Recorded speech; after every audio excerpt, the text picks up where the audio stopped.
Might have to do something crazy like that, but I thought about it. Again, like the White Russian thing, I told Angel about doing the, like a special edition, the Dude Edition. The Dude Edition. We just drink White Russians and talk about the Big Lebowski or something. I had a ton of White Russian stuff. I just brought some over. All right, so we've got freshly opened beverages. Yes. Get out and try some of this stuff. If you're in the Midwest, it's going to be out there. Yeah, this is a definitely a very solid IPA. So enjoying it. Yeah, absolutely. Back into what we were talking about kind of the operations of the deal. When you're a pro shop operator, you want to use understandable terms and be relatable, because there's too many people that you walk in the door and then they start trying to throw a bunch of terminology at you and just make themselves sound smart so that you'll trust them or think, okay, well, wow, that guy's using a bunch of big words. He must really know what he's talking about. Meanwhile, you have no idea what you're buying or why you're buying it for. You just, well, they sound smart, so I'm just going to trust them. A lot of people don't like that. No, I don't. Yeah, you don't want to talk over somebody's head. You'll sound more smart if you can take all this stuff, because there are a lot of people that go in there and they see, well, what does this number mean, or what does this number mean, or I heard somebody say something about drilling a ball by this many degrees and inches and whatever the crap, and they don't understand what it means. You'll sound smarter if you can take all that stuff and say, okay, well, basically, here's what that number means, or that's what this number means. I mean, some people want to talk the technical stuff because they kind of want to try to match intelligence or act like they know what they're talking about. So I kind of use the term, too, that I speak several different languages. If somebody just wants it straight out, I don't care about the numbers, what does this do? You'll sound smarter if you're able to tell them. And if somebody wants to talk tech, be sure that you know what you're doing. You can talk the technical stuff with them. That's how you make yourself seem smart. Know the jargon. The jargon language. Another thing that's important is help us help you. So if somebody comes in and says, well, I got this ebonite and it does this, and I want something that does something different than that. You say, okay, well, which one do you have? Well, it's an ebonite. Like, okay, ebonite makes like, I don't know. It's an old ebonite. They've got like 15 different balls just in production right now, let alone all the other balls that they've ever made, period. And to give you something different or give you what you want, I kind of need to know what you got. Yeah, I told my last pro shop guy I wanted 45 by 5 by 45. Mm-hmm. Well, what'd you put that on? What do you want me to do with that? That's my favorite one is, I want a 55 by 4 by 12. You're like, well, what does that even mean? Yeah. Or the people that come in with the right jargon but have no idea what it means. Yeah. I want a dual angle layout put on this. Well, what's your PAP? Yeah, what's your axis? Well, no. I don't have one. That actually happened to me. Yeah. I don't have one. Yeah. That's interesting. Yeah. Yeah. All right. Okay. So, I guess I'll just assume your axis. Let's have you throw a few balls. Yeah. So, I didn't bring my shoes. Yeah. Yeah, having all the information that you can have as a customer. I realize we're talking about people that want to work in a pro shop, but just if you don't work in a pro shop and you want to, you want a better experience, the better of a customer you can be, the better experience you're going to have. That's another thing that's totally true. The better operator you can be, you'll fix a lot of mistakes, or you fix a lot of problems, or keep a lot of problems from happening. But man, if you're a good customer, that makes it go so much easier too. If you've got information and you're willing to kind of work with us and understand that we're trying to help you out, help us do that, and it'll be smooth sailing. Oh yeah. Another point I got here is if you're good at something, don't do it for free. And this kind of goes back to the whole, pro shops are already operating on some pretty slim margins. There's not a whole lot of extra money there. And the bottom line is that when you find a good operator, you want to help insure. And as an operator, you want to make sure that you can continue to be open to help your customers out. Because, if you do good work and you do it for super cheap, well, everybody thinks that's a great thing. But if you do it for cheap right into bankruptcy, right, then all of a sudden you're not there anymore. Yeah. And this, again, it goes back to the quality thing. You can always find somebody cheaper, but all of a sudden if you're forced to go with somebody cheaper that doesn't have the same kind of quality level that the other guy had, well, then all of a sudden that's a big problem. Oh, yeah. You're talking about game changer. I mean, I can just think of a few pro shops in our general area. Well, our pro shop, really. Yeah. I mean, you're a pro shop now. You're just... I still technically can work there occasionally. And I'll be there for our big sale. Yeah.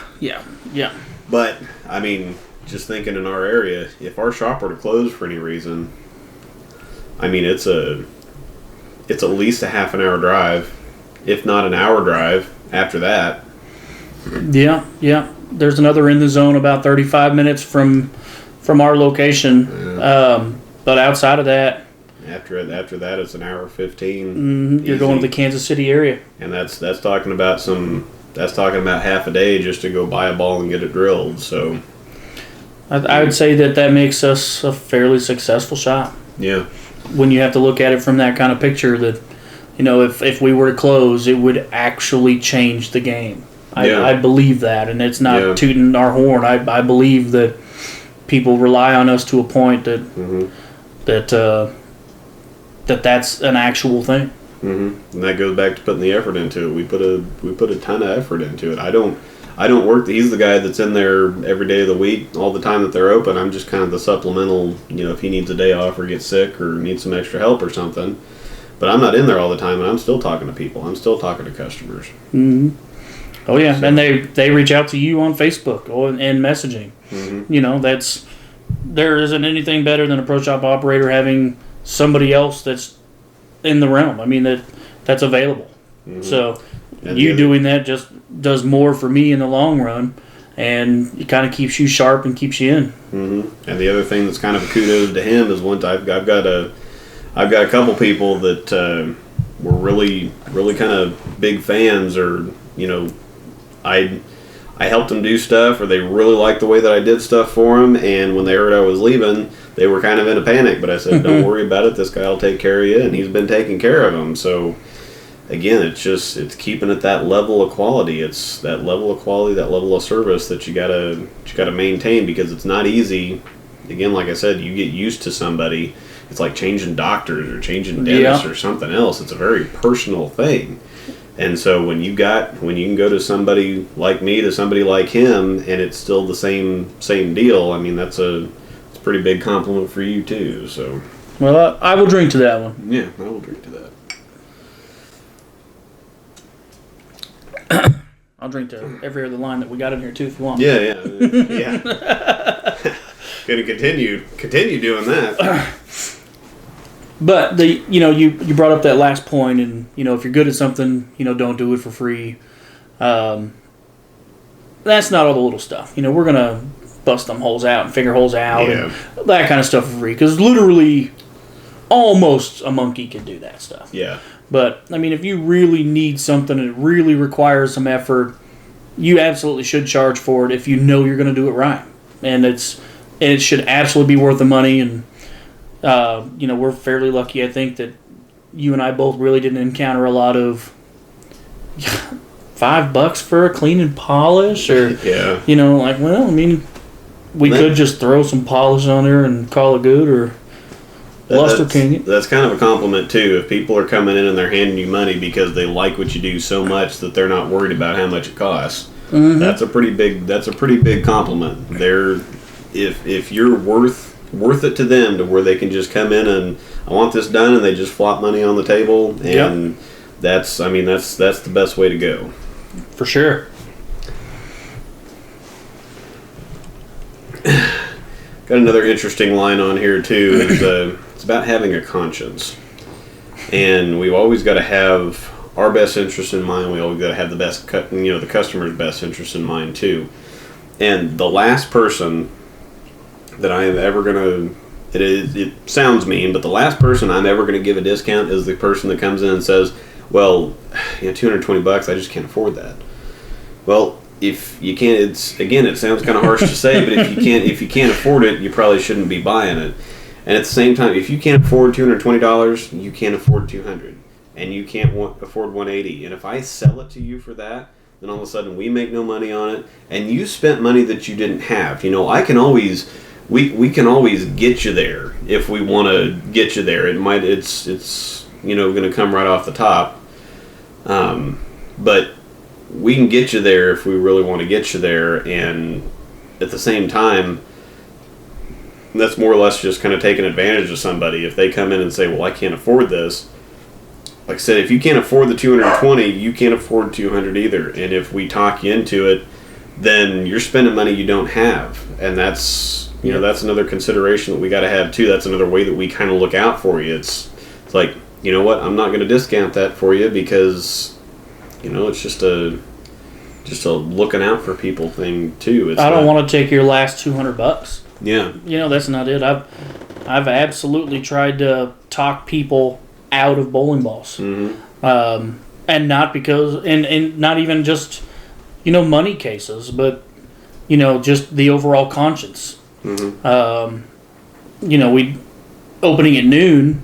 I was never there at noon. I had another full-time job before this started, but seniors, for instance, I drilled a ball for a guy, a $220 ball for a guy that's got heart problems and can barely stand and talk to you. Mm-hmm. And hadn't bowled in months, and it's reasons. And I was like, well, we've got some less expensive options. And I tried to talk him out of it, but he wasn't going to have that. We have a responsibility to the consumer to do the right thing.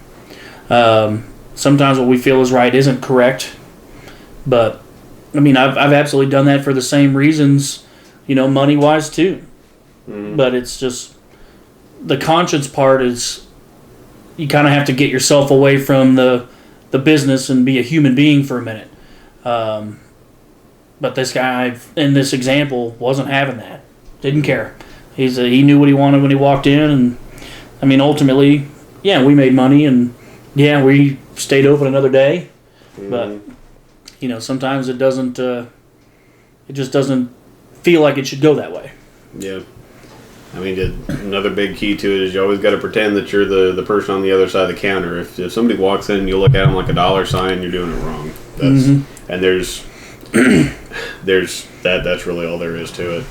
It's hard. It's hard to be in a sales job and not think about the numbers, and not think about growing and expanding and being more successful. Mm-hmm. Especially in a pro shop, because again the margins are so small. You might pay $250 for a bowling ball, but that's not $200. That's nowhere close to $250 for us. Sure, it looks good on the gross sales thing, but as soon as you actually do some math and get that calculator out and see exactly what that made you, that's the unfortunate thing about bowling. It's a lot of money to the customer, but it's not a lot of money to us. So right, yeah, it just costs so much. These products, the time that these manufacturers are putting in, and the amount of people that they are paying to come up with these things, and we talked about in the last beer frame that every company is making really good stuff, and that technology doesn't get cheaper.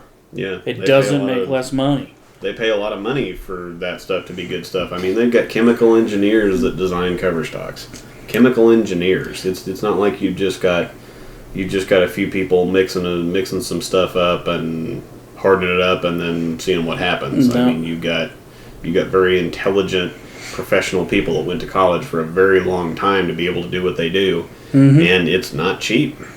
Absolutely. Now we're gonna get to the favorite part that I think that we both really wanted to get to here, and we got some customer stories, and we're gonna have a little fun with this. So. I'm gonna let you go first. Yeah, got a couple talking points here first, though. That there's always going to be the guy that talks to you all the time and that takes up hours and hours of your time. And this is the guy that'll send you text messages at midnight, and they'll be in there talking about, well, what do you think is good? Or then they send you texts all the time and whatever, and they're taking up a bunch of time, and they consider themselves to be a good customer because they're talking to you a bunch. They're not paying you anything for any of this, but they're spending a bunch of time with you. And then they come in and says, well, what kind of a deal can you work me? Mm-hmm. It's like, man, we've been talking about this for like 3 or 4 hours now. And how do you pay yourself? How do you determine what your 3 hours are worth? Your personal what exactly is your time worth? And, somebody's, well, I'm a good customer. You talk to me a lot.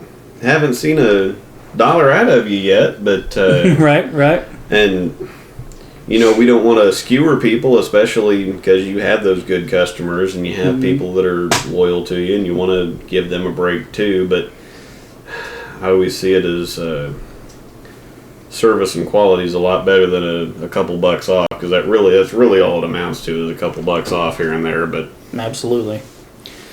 What's my price? Yeah.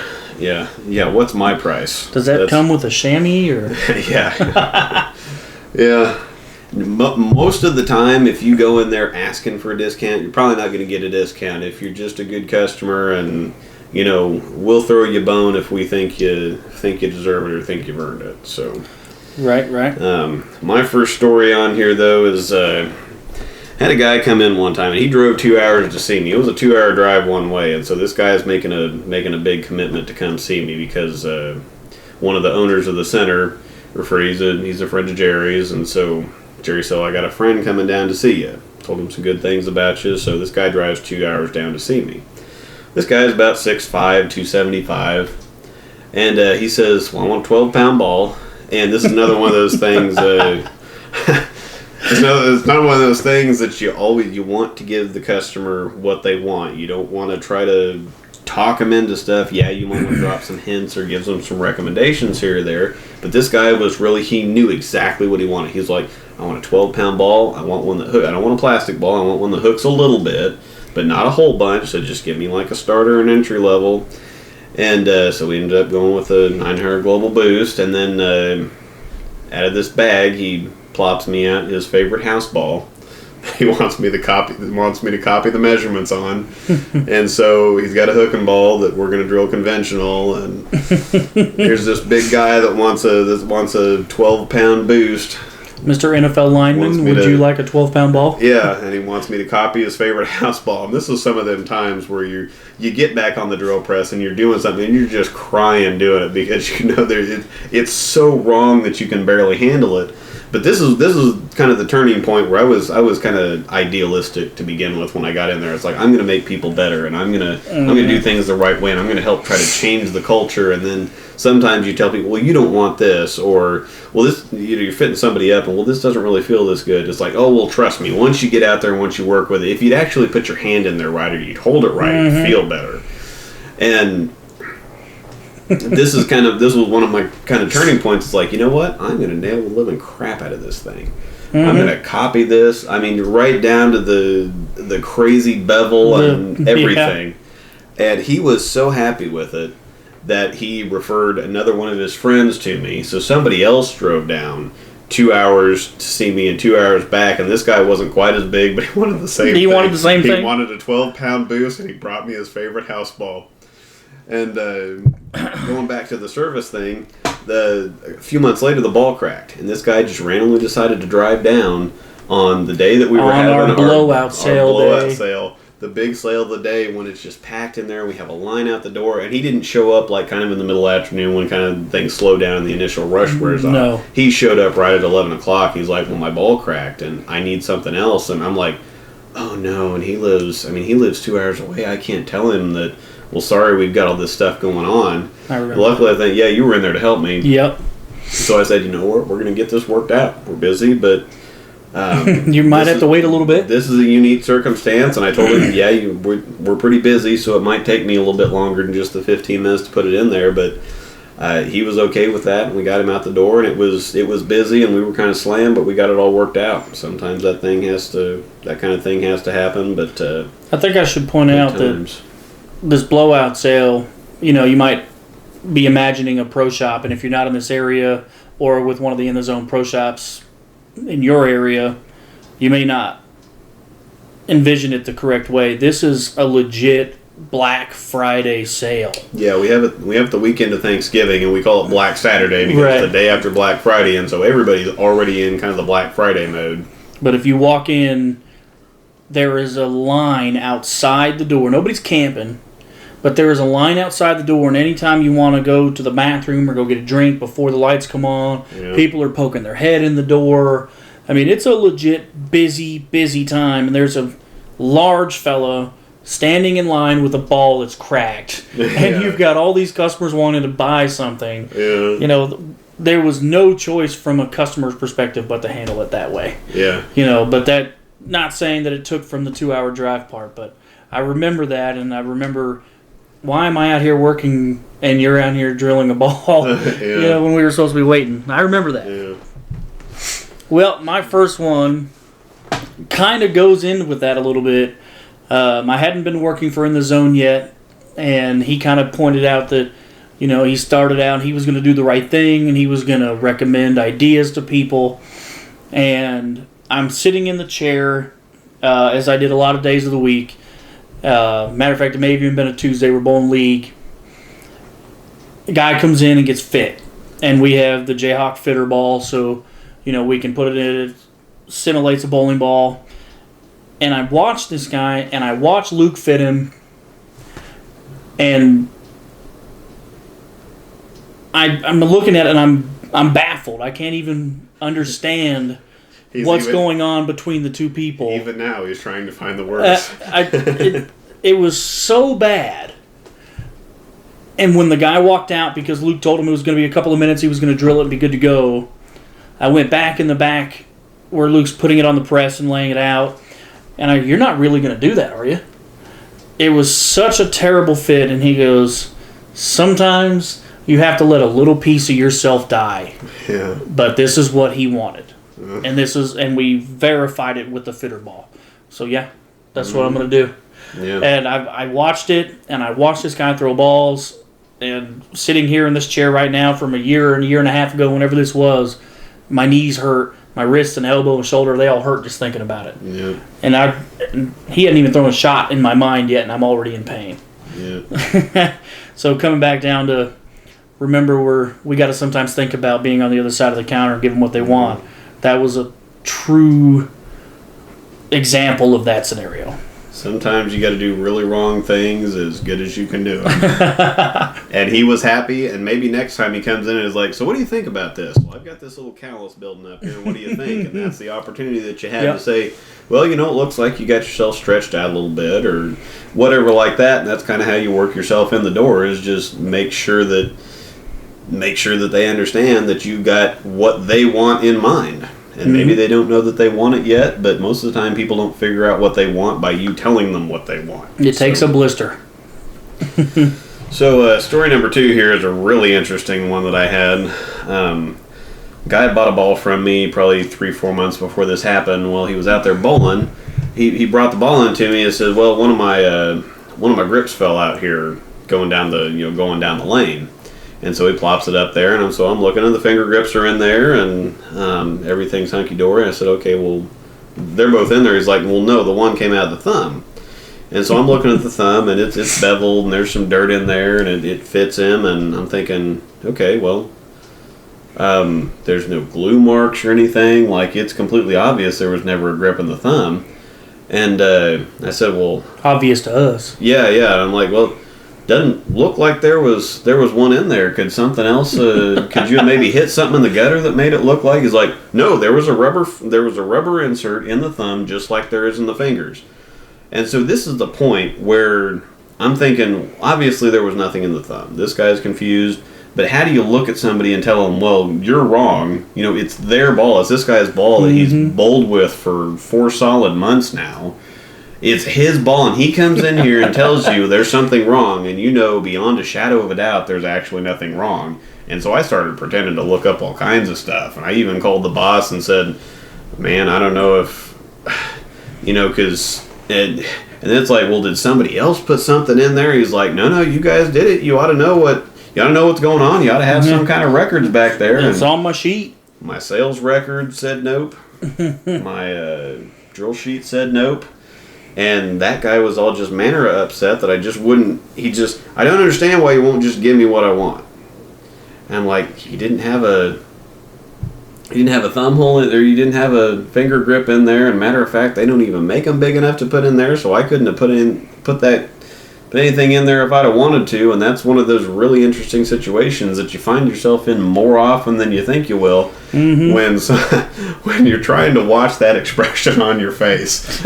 You're trying to rein it in. You're thinking about, you're like, don't make a face that says he's Yeah, not it's doing this one of right. those impossible situations where obviously the guy was just confused and something was going on, and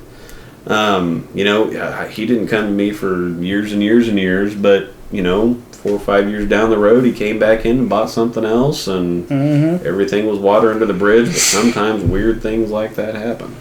It always seemed like it was on Sundays when I was working. Yeah. Because that would happen to you, and then everybody that did that was coming on Sundays. True story. He'd always have the interesting. Always have the interesting stuff to tell me about, and I did escape some of it for a while there. Right. Well, let's see. I think I got a funny story from when I was in Wichita. As a pro shop operator, it kind of goes in with our last two. There's always somebody that knows more than they know. They act like they know more than they know. And then there's always somebody, no matter where you go, what shop you work in, what market you're in, that believes they're on staff or that wants people to believe they're on staff. Mm-hmm. In this case, I had a fellow come in for the Wichita Open.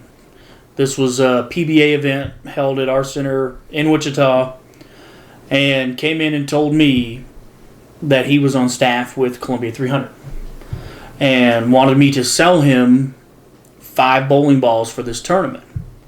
And of course, I'm a part-time 21-year-old kid that's, well, yeah, whatever you want, we'll figure it out, and no discount. Yeah. No discount. And at the time, I didn't know a whole lot about being on staff, but what I did know, or what I thought I knew, was that he shouldn't be paying me full price for his bowling balls. Yeah. And without asking for something. Hey, I'm going to drill 5 balls. I'll send you 5 more. Mm-hmm. None of that ever came out. Wants me to drill him 5 balls. So I drill him 5 balls.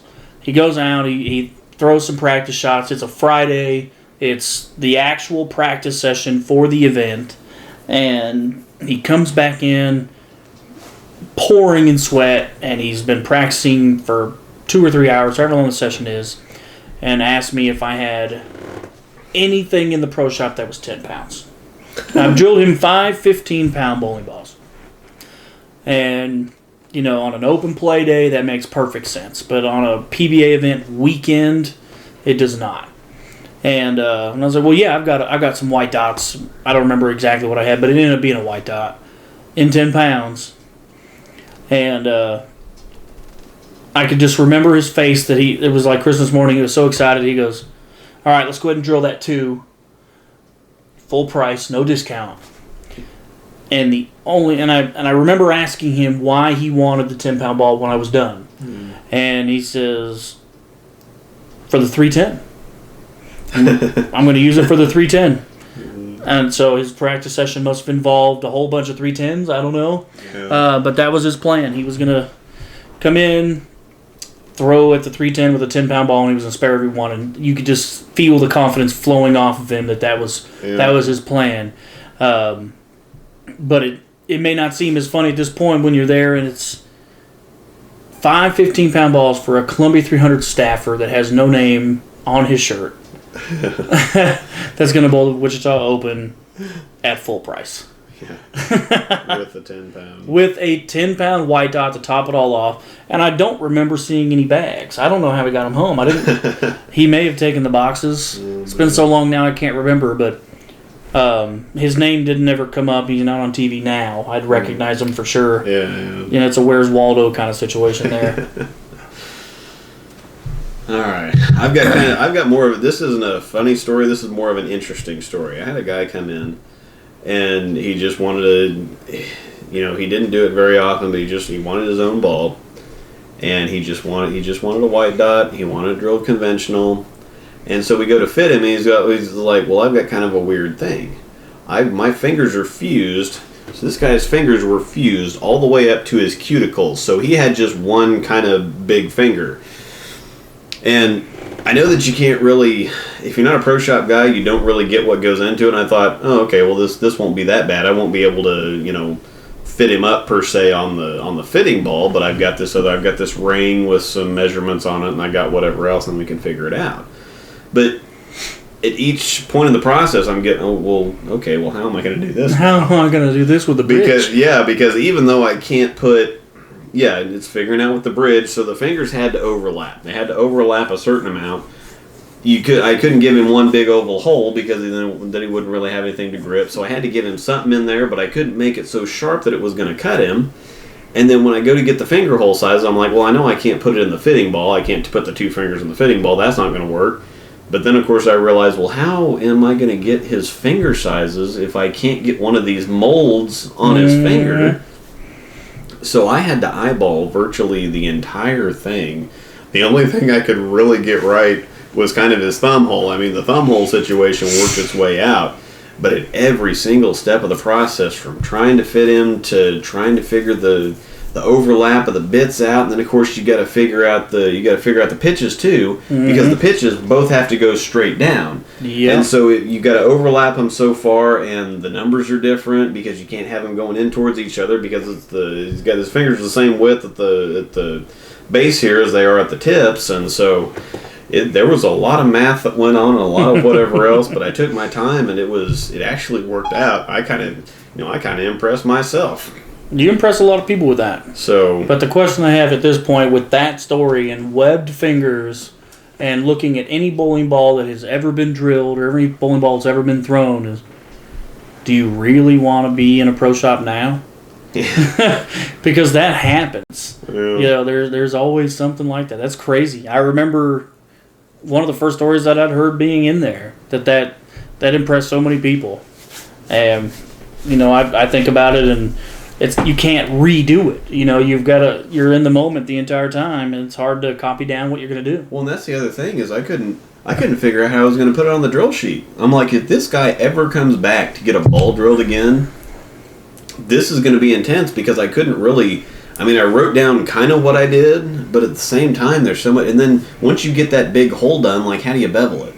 I stuck the sander in there, and it's going all kinds of everywhere because the sander kind of relies on having a round hole to work. Some kind of substrate to work with. So I had to bevel knife it a lot, and I had to take a lot of hand sandpaper to it, and that's one of the more interesting things now that I'm thinking about it about the pro shop world is it involves doing some of the simplest, most basic things that anybody can do at any job ever, and also at the same time some of the most complicated, most mathematical. We're talking about decimal places and degrees and inches and measurements and all kinds of stuff, all kinds of high level mathematical computations. I mean, it's interesting where you go from sanding a hole out to somebody to laying something out, and whether you're going to use a weight hole, and then worried about core dynamics, and okay, if I put the fingers here, then it's going to take the material out of the core here, and it's going to change the core numbers, and what's it going to do, and it's just... Yeah. So do you want to be in a pro shop? Yeah. I think I'm going to change... Yeah, maybe not.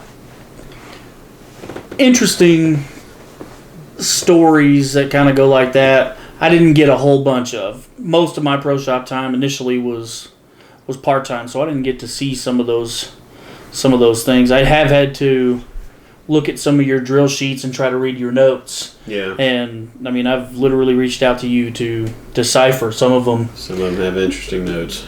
Yeah. But I remember a time when you were warning me or pre-warning me on a Sunday about a fellow we were going to drill for.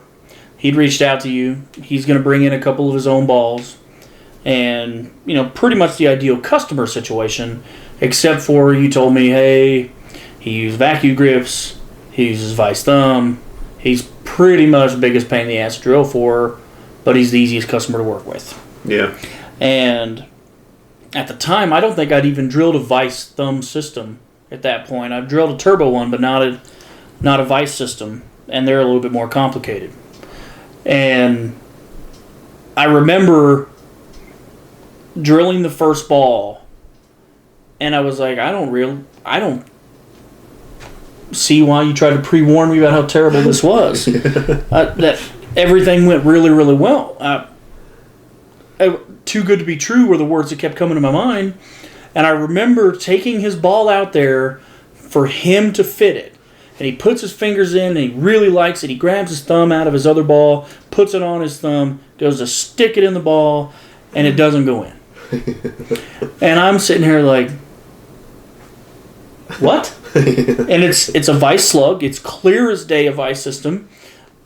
And I'm looking at it, and I'm looking at him, and I'm looking at the slug, and I'm looking at the ball, and none of it makes sense. And you immediately go back in your mind to the old square box, and you're putting the star in the square, and none of it's working. And I remember, like, well, it's like Luke's third Sunday off. I don't want to call him. But I remember the owner of the pro shop was there. I go grab him, and he says, we're just going to have to drill him a new slug. Because I had made that mistake. And I didn't realize that there was a bigger size. I had never known that there were two different sizes of the system. And I was like, you know what? Fine. And I got hold of you, and you were like, oh, just see if you can drill the hole down to the guts of the system and see if you can make it work. Well, bam, everything fits. The slug goes in, it starts to turn, but it doesn't lock because as the slug is pulling itself down, there's too much of a ridge. Yeah. And it's just a 16th, but it's a 16th. It's the biggest 16th in the world because if you drill any further, you're drilling into the guts. I kind of got out of place there, but I remember it locked in for me. Yeah. And I was so excited. I was like, it's done. Please take it. I'll do the next one right. And then we couldn't get it off, and the safety molly took over. So that's when I went and got Jesse and asked him, hey, do you have any ideas? Yeah. And he's got a switcheroo, he's got hammers and pliers, and it's not coming out. Yeah. And he says, we're going to have to drill him a new slug. I'll be damned if I drill him a new slug. I'm like, no, because at that time, I'm the part-time guy. I'm not trying to waste money here. Yeah. And I remember I was like, what would Luke do? And I thought to myself for a minute, and I was like, you know what? I'm going to take that half-inch bit, I'm going to drill that molly out, and I'm going to figure this out. And I finally got the guts out, and it all ended up working out. But I just remember being pre-warned that it was going to be the biggest pain in the ass. I nailed it the first time, and I found out I was completely wrong. And then we got it all worked out. So, funny, interesting, all in the same time. It wasn't very funny to me at the time. Yeah. But that's one of those Sunday stories that you just can't make up. It happened, and I remember, like, how am I even going to explain it to him that I screwed it up that bad when I thought that I nailed it? But it's cool because he's like the best customer in the world. Oh, he's fantastic. If Bobby Kimball, if you happen to see this, Bobby Kimball. This was you, and I know you remember the story clear as day. Yeah, one of the best customers I had. Easily. Absolutely.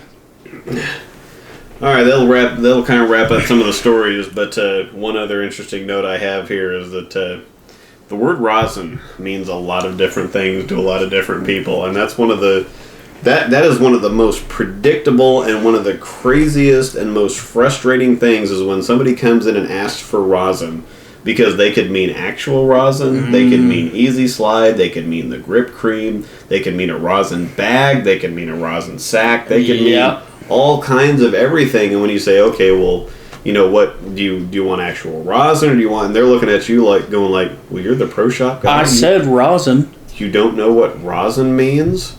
It's like, well, a lot of people have a lot of different definitions for stuff. So I know what rosin means. Do you know what rosin means? Back to the word jargon. Yeah. It's kind of like Vice hot tape. Yeah. Do you want the blue or the red? Why do you want the blue or the red? Because it's thicker. It's not thicker. Oh my God, it's not thicker. Everybody thinks that the Vice Hata tape is 1, 2, 3, 4. They think, well, so what's the difference? What's the thickest one and what's the thinnest one? It's not thickness. The texture is different. It's the texture on the back. The lower the number, the faster the release. The higher the number, the slower the release. It is not thickness. It's not thickness. It's not. It's not the thickness. I mean, this is another thing. Like hook and back end are two different things. You know, somebody comes in and they says they want a ball that hooks off the planet. Instantly, we're thinking Scandal, or we're thinking Sherlock, or we're thinking whatever. They're picturing in their mind something that goes 75 feet. They're picturing a nitrous or a tropical storm that goes a million miles down the lane and then turns sideways. They're looking at high road, you know, something like that. I want it to hook as much as it can hook. when they mean that they want it to back end as much as it can back end. Mm-hmm. Oh yes. Back end are two different things. Oh yes. Correct technique. Yeah. And practices have flipped 180 degrees in the last 20 years. That's absolutely true. It's one of the weird things with bowling that if somebody comes in and says, well, I've done this for 40 years, my first inclination is to say, okay, well, I'm absolutely not listening to anything that you have to say, because everything has changed so much. It used to be keep your shoulders square with the line and don't drop your shoulder, don't bend your elbow, don't, keep your wrist locked and whatever else. And now it's completely opposite. I mean, you see guys like Mike Fagan that all of a sudden his shoulders are turned and he's dropping his shoulder and his wrist is way open up at the top. But his and left hand is sweeping the foul line. Yeah, and then the elbow bends and the wrist flaps and everything. And, that's the best. That yo-yo technique now is about letting just being as smooth and easy with it as you could be. And the only exception to that rule, and I believe this, is Pete Weber. Yeah. Because, you get the old St. Louis stretch. Pete being from St. Louis. Mm-hmm. I don't even know what color his knuckles turn. His fit's awful. Because he has a glove. His fit is awful. And you look at it, but he makes that work, and he is one of the greatest of all time. Mm-hmm. And he has been doing it for 40 years, and time doesn't really change him. When he gets to the foul line, other than a few reaches for the hips sometimes, the ball rolls exactly the same. And if you watch his old videos with his old rubber and all these balls that he was throwing, even before he was on Storm staff, they are exactly the same. His hand is wide open at the top, and it's insane. But that is the only exception to this rule. And that goes way back to the point of everybody's version of comfortable is different. Some people, you can swear that it's just awful, and you're crying drilling on the press, and they get out there and their eyes light up and they say it's perfect when you think it's tragic, and then they make it work. Right. Like Pete Weber's fit is one of the most awful things I've ever seen, but it works for him, and he's one of the best ever. Yeah, so, and he's not changing it. It's there forever. And I've fixed some that were. I've done a lot of that lately. Actually, is bringing fits back, and we're looking at a 16th as a tragic mishap. Yeah. And I'm changing balls 3/8 in some cases, and it's insane what they used to like, and. Even as a kid, I can't remember ever being stretched like that, but I could tell you I would not have liked it. Mm-hmm. And, but I remember my dad, when I was growing up, saying the same thing. You want your hand to fit flat on the ball, which requires these fingers to barely be in and your thumb to be pulled back as far as you can, and you're going to have a little bit of pain. Yeah. But there's no gain if you don't have any pain. You had to deal with the pain. That was just part of the deal. But feel is king. Feel is absolutely king. And we're kind of working into this next note that you've got there, but my God. Positive and negative weight. That aggravates me to the end, and you watch guys with high tilt and like myself included, a 5-inch pin for me makes it look like negative weight. Mm-hmm. A few years back, because all of a sudden the pin is beyond my center line towards my middle finger. And we've got so many guys that come into the pro shop that are just so old school. Mm-hmm. That's negative weight, the ball's not going to hook. Just one of those ones that aggravate me. Yeah. Stacked leverage. Stack leverage is my nemesis.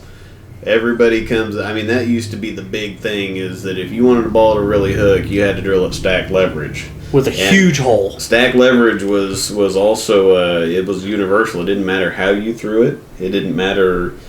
Stack leverage. Well, if you want a ball to hook the most, you have to put the fingers right here. You have to put the fingers right here. Doesn't that matter. dot and that little dot need to be over here. And that's something that everybody still comes into. Well, you can go ahead and stack that for me. I want it to be really aggressive, so I want the finger holes here. I track really low and I spin the ball, and this is going to basically make it pin axis, but I want stack leverage because that makes the ball hook. So.